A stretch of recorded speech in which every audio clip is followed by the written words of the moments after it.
Bia zite na neto. Yes, mom. Giku njidaki ya. Kom! Oya debe na table. Gini kunu nazo? So Neto's hairband. Unu nazo Neto's hairband. Okay, magoli, ima no nke Neto. Okay. Ọ dịkwa mma. Ebe ima no nke Neto ka ezi fe na azọ ya. Mommy, so now Chuku now better that hairband aka. Well, see ya. When look at the hairband, see all the two beautiful for Neto. That all this over here. That all this over here. So when see that Mua deserve the hairband, that all the too pretty for Mua, all the too pretty for Neto.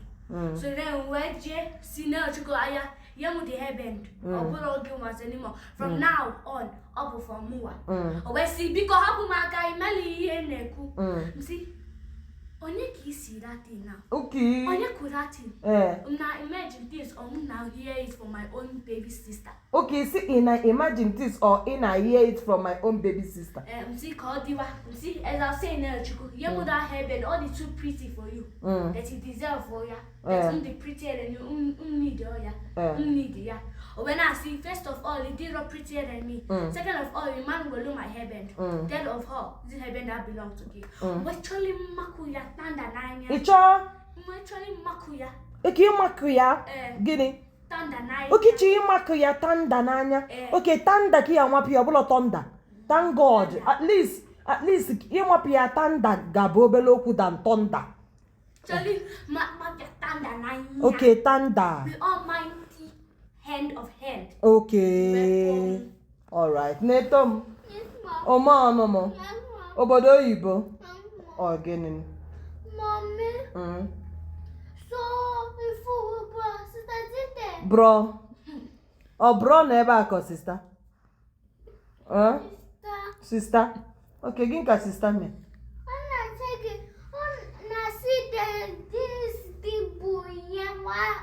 Okay, on say na this thing bo yawa own. Okay. So I know upstairs. Ama me ebe unu nọ. Ihe nju gị bụ gịnị me? Ebe ọ sọrọ unu na anọrọ. Now hold ya. So I said we're back at him. Where is this thing but too beautiful? All don't deserve to be for Ginwa. Okay, ihe ọbịakwute gị bịa sị gị. Na this thing dị too beautiful. All done to deserve to be for gịnwa. Unu na afụ m trouble. Okay. Oh, but you see how from more aka. When I look at it, like all the mouse. Okay, they look like it like all the mouse. All right. What is it? But this thing didn't give on. Well, I know drag ya. Not turning around white drag ya. Like something not turning. I now mail like this. I not turning around. It went by. Zite. After sister says screaming out more. Onya the lucky map ya tanda nanya. Maka oga na America AI robot. O the lucky. Zite. Sekpura. Abụkwa na eto ka ị na-esekpuru. Ị na-esekpuru for stress ị na-enye m. Because after m ka esi jekwa nwatakịrị ebe o ji airband kenka na akpị headband akwa hairband. Ebe o ji headband belong to nyanwa. Nke ya ifi ya isi bịa na o deserve ya na ọgụ o deserve ya. From there inyewe pretty piwa gị ọnụ.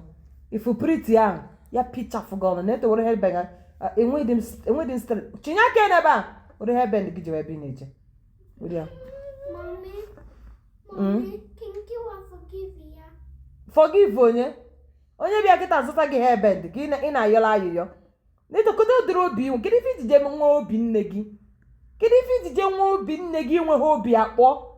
Onye bịa zụta gị hairband kịta si na ọfọdụ obele ka ọ nwapụ gị tenda ka ị na-ayọla ayụyọ. Mommy, Biko, just forgive ya. I want to marry her again. Onye gwa gị na I want to marry her again? I want to marry her again, Mommy, Biko. Sọkapụ ebe a biko.